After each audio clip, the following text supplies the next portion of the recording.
Hi everyone, welcome to week 7. This week we're going to be thinking about what it means to situate pedagogy in the milieu or in the middle of something.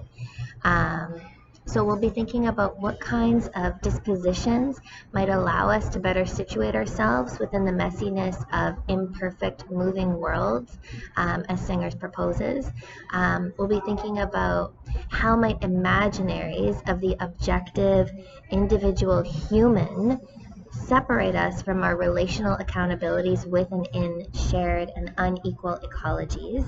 And we'll also be unpacking the position of the human in research and pedagogy, and thinking about how Singers positions the human in the text. And this is something that we took up in our very first virtual collaboratory session as well. So we'll also be rethinking how we position ourselves in the milieu by attending to the middle of things.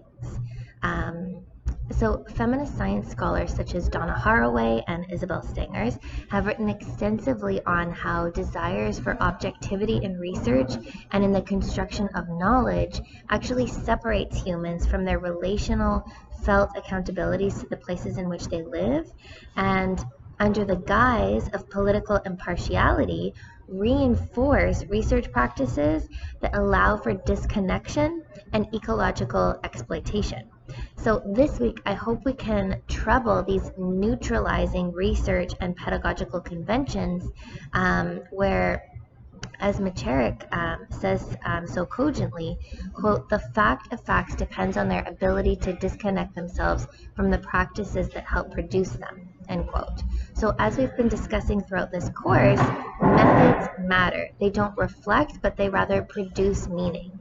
So what happens to accountabilities in this production when the effects of research and pedagogy are situated within policies or managerial logics, rather than in the messiness of human implication, and what Haraway calls response ability, our ability to hold an ethical pulse in decision-making processes, an ability to respond and think through the consequences of our decisions as implicated co-composers of knowledge, not as relayers of truth or pedagogists who are merely representing something. Rather, we're situating ourselves in the messiness of things.